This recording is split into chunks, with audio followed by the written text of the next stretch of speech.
सभी भक्तों को आदेश आदेश।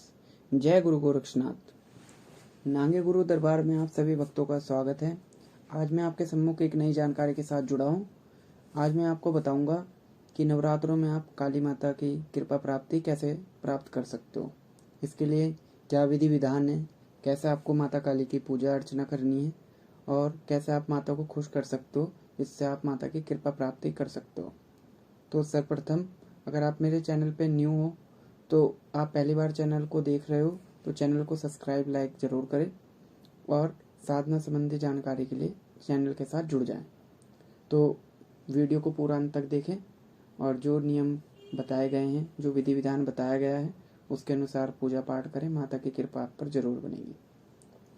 सर्वप्रथम आपने क्या करना है, नवरात्रि में माता का एक स्थान बनाना है। वो स्थान आप अपने जहाँ पे आपका मंदिर है, घर है, वहाँ पे आपने बना लेना है। बनाने का मीन्स ये है कि आप एक चौकी टाइप की रख लेनी है वहाँ पे, ठीक है। उसके ऊपर आपने कपड़ा बिछाना है और एक माता की तस्वीर रखनी है, ठीक है। तस्वीर पे आपने माता की चुनरी जो होती है वो लगानी है माता की तस्वीर पे, ठीक है। उसके बाद आपने क्या काम करना है, एक चिराग जलाना है माता को, जो आप नवरात्रों में पूरे 9 दिन जलाओगे। आप सुबह शाम भी जला सकते हो और माता के नाम की अखंड ज्योत भी लगा सकते हो। वो आपकी समर्थ है, आपका श्रद्धा भाव है। मैं ये नहीं कह रहा कि आपको अखंड ज्योत ही लगानी है। अगर आप लगा सकते हो तो जो चिराग रहेगा वो आप घी का भी लगा सकते हो, तेल का भी लगा सकते हो। डिसाइड करता है कि आपका बजट, आपका भाव कितना है। अगर आपके पास बजट ठीक है, आप अलाउ कर सकते हो, तो आप घी का लगाओ तो ज़्यादा बेटर है। वरना आप तेल का भी लगा सकते हो, क्योंकि हर कोई आदमी अमीर नहीं है और हर कोई गरीब नहीं है। तो उस हिसाब से मैं आपको बता रहा हूँ, ठीक है। आपने चिराग लगा लेना है और एक जल का लोटा आपने नज़दीक रखना है। जहाँ पे आप माता का चिराग जलाओगे वहीं पे आपने एक जल का लोटा रखना है, ठीक है।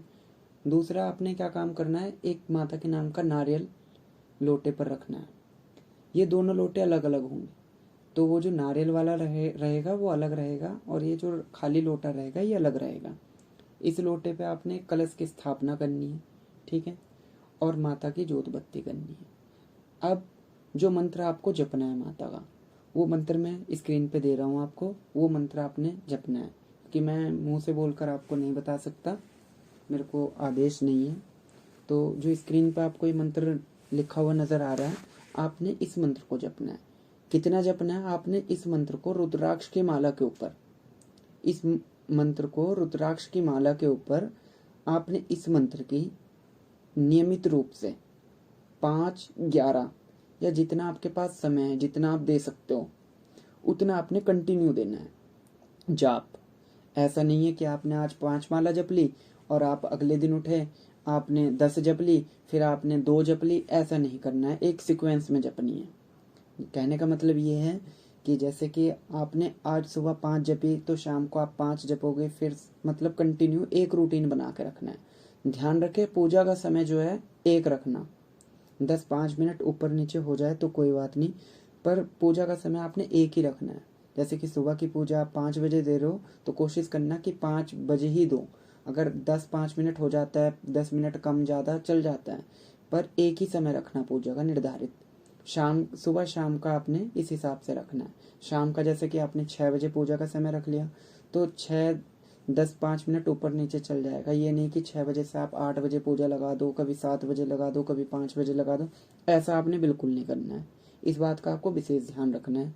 और मंत्र जाप मैंने आपको बता ही दिया है, वो भी आपने सिक्वेंस से जपना है। ऐसे नहीं करना कि आपने आज 5 माला जप ली, कल आपने 2 जप ली, आज मेरे पास टाइम नहीं है तो आपने आज 1 जप ली। क्योंकि कृपा प्राप्ति करनी है, माता के दर्शन करने हैं, तो आपको इतना तो करना ही पड़ेगा, ठीक है। दूसरा, माता को आपने भोग जरूर लगाना है।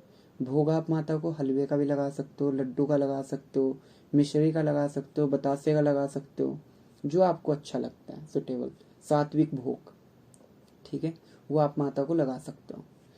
भोग आप दोनों टाइम भी लगा सकते हो माता को, सुबह और शाम, ठीक है। और जो भी आप भोग प्रसाद माता को लगाओगे वो आपने लगाने के बाद बच्चों में बांट के, गाय माता को खिला के तब ग्रहण करना है। ऐसा नहीं कि भोग उठाया सबसे पहले आप ही ने ग्रहण कर लिया, ऐसा बिल्कुल नहीं करना है। आप भोग आपने वो तभी ग्रहण करना है जब आप बच्चों को, पशुओं को खिला दो, ठीक है।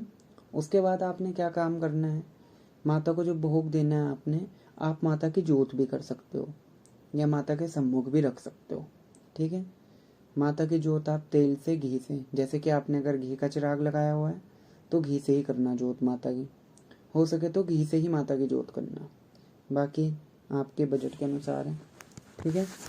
इसके बाद आपने ब्रह्मचर्या का पालन करना है। जो प्रथम नियम है ब्रह्मचर्या, जब तक आप ये सेवा करोगे माता की तब तक आपने ब्रह्मचर्या का पालन करना है, नंबर 1। नंबर 2, आपने किसी भी मांस का सेवन नहीं करना है, मदिरे का सेवन नहीं करना है, किसी को अपनी जुबान से गलत नहीं बोलना है। और जो आपका सोना है, जो आपको सोना है तो वो आपको धरती पर विश्राम करना है। ये नहीं है कि आप मतलब बेड पे सो रहे हो, अगर आपने माता की सेवा करनी है तो आप नीचे धरती पर सोइए तो आपको जल्दी फल मिलेगा, ठीक है। उसके बाद आपने क्या काम करना है कि जैसे कि आपका सोने का भी हो गया, इसमें आपको ये भी बता दिया, और खाने पीने का आपको बिना लहसुन प्याज का भोजन ग्रहण करना है अगर आप सेवा कर रहे हो। और अगर आप व्रत रख रहे हो माता की, तो अगर आप व्रत रख रहे हो तो आपने फिर जो है एक टाइम पर ही भोजन लेना है। कोशिश करें कि आप फलहार लो, नहीं तो आपको शाम के टाइम एक ही टाइम पे भोजन ग्रहण करना है, ठीक है। और इन जो भी मैंने आपको नियम बताए हैं, इन नियमों का आप पालन करो माता रानी आप पर कृपा करेगी, दर्शन भी होंगे आपको। और जो भी आपको स्वप्न में दिखे वो बातें आपको किसी के साथ शेयर नहीं करनी है, वो खाली आप अपने गुरु को बताओ, गुरु को ही बताने। आपने उस चीज़ का ढंडोरा या बवंडर नहीं पीटना कि हमको, जैसे कि माता आई आपको कुछ बोल के गई और आपने वो सब में बता दिया। अगर आपने सब में बता दे तो दोबारा आपको फिर माता दिखने के चांसेस कम हो जाएंगे, यानी कि सपने ही आना क्या पता आपको बंद हो जाए। तो इस चीज़ का आपको विशेष ध्यान रखना है, और जो जो नियम बताए हैं आपको ये फॉलो करने हैं, ठीक है। तो आज के लिए इतना ही। जुड़े रहिए मेरे चैनल के साथ, आपको मैं ऐसी अच्छी अच्छी जानकारी आगे देता रहूँगा। ज़्यादा से ज़्यादा लोग मेरे चैनल के साथ जुड़िए, सब्सक्राइब कीजिए, लाइक कीजिए। जय गुरु गोरक्षनाथ, अलख निरंजन। चलते हैं। आदेश आदेश।